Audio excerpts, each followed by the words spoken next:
कि आप इस मैदान को, इस जटिल मैदान को ध्यान से देखें। ऐसे ही मैदान मिश्रीवाला में थे, ऐसे ही मैदान मुट्ठी में थे, ऐसे ही मैदान उधमपुर में थे, ऐसे ही मैदान इस जम्मू प्रांत के अलग अलग इलाकों में थे जहां कश्मीरी पंडित बसे। बसने के बाद रात दिन कश्मीरी पंडितों के बच्चों ने मेहनत करी और आप अंदाजा लगा सकते हैं कि किस तरीके से एक कमरे के अंदर पूरा परिवार रहता होगा, एक कमरे के अंदर किस तरीके से पूरे परिवार ने अपना जीवन व्यतीत किया होगा, किस तरीके से इस जटिल मैदान के अंदर वो लोग उस समय रहे होंगे। आज इस मैदान की सूरत हाल ये है, जबकि इस मैदान से वो कैंप्स हटा दिए गए हैं, वो जितने स्ट्रक्चर्स यहाँ पर वन रूम टेनेमेंट्स थे, वो सिंगल रूम टेनेमेंट्स सारे के सारे यहाँ से पर तोड़ दिए गए हैं। सरकार ने जो कश्मीरी पंडित यहाँ पर रहते थे उनको जगती टाउनशिप में शिफ्ट किया है, उनको TRT में शिफ्ट किया है। लेकिन सवाल स्ट्रेट लाइन के माध्यम से यही कि जब हम ये कहते हैं कि कश्मीरी पंडित जब कश्मीर छोड़कर गए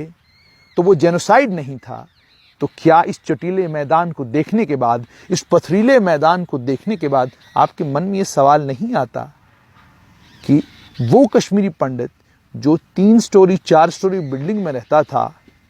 जिसको आदत नहीं थी 26-27 डिग्री से ऊपर के टेम्परेचर की, वो यहाँ पर 48, 49 और 50 डिग्री टेम्परेचर में कैसे रहा होगा? कैसे उसने अपना जीवन इस एक टेनेमेंट में गुजारा होगा?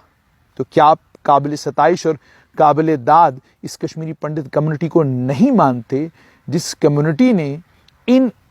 इस एक कमरे से अपनी जिंदगी की शुरुआत 1999-90 की दहाई में करी,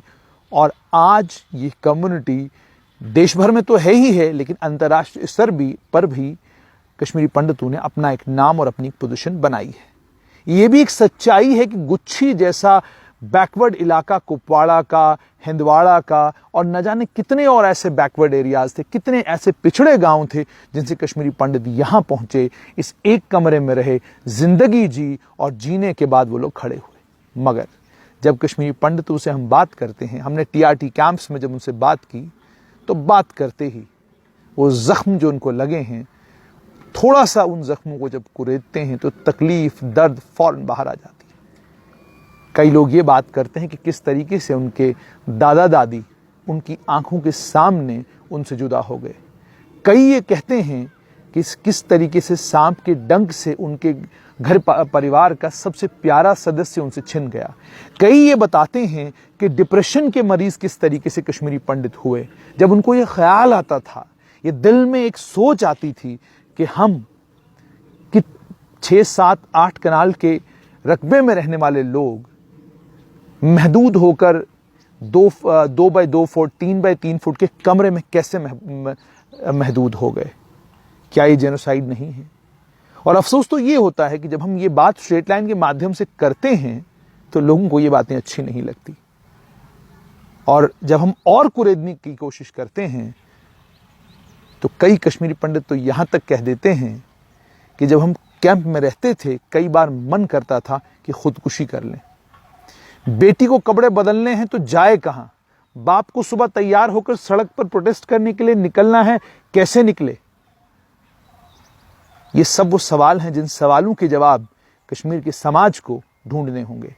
और आज इस समय, जिस समय स्ट्रेट लाइन आपको ये नज़ारा दिखा रहा है, ये चटीला मैदान आप तक पहुंचा रहा है, आज कश्मीरी पंडित पूछ रहा है कि कश्मीर से निकाले जाने के 29-30 साल बाद भी अभी तक दिल्ली में कोई ऐसी सरकार नहीं आई जो वाकई कश्मीरी पंडितों का हाथ पकड़ के वापस उनको कश्मीर घाटी पहुंचाए। और ये भी वो कहने से कतराते नहीं कि अब कश्मीर में वो लोग नहीं रहे जिन लोगों को इस चीज की समझ थी कि कश्मीरी पंडित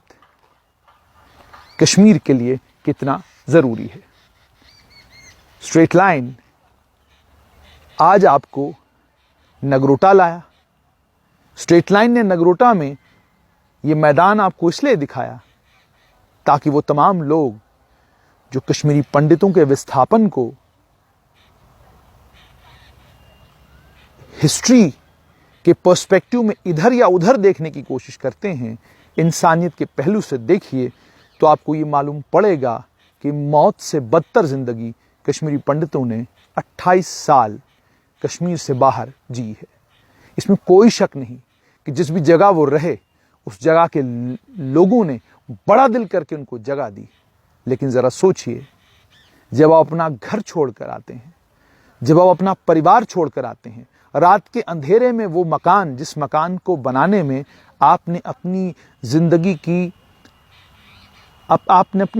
ख़त्म कर दी, वो मकान जब आपको रात के अंधेरे में छोड़ना पड़ता है तो ये उसी बाप को मालूम है, ये उसी पिता को मालूम है, ये उसी माँ को मालूम है जिन लोगों को रात के अंधेरे में वो मकान छोड़ने पड़े कि दर्द क्या होता है, तकलीफ क्या होती है। स्ट्रेट लाइन पर ये सवाल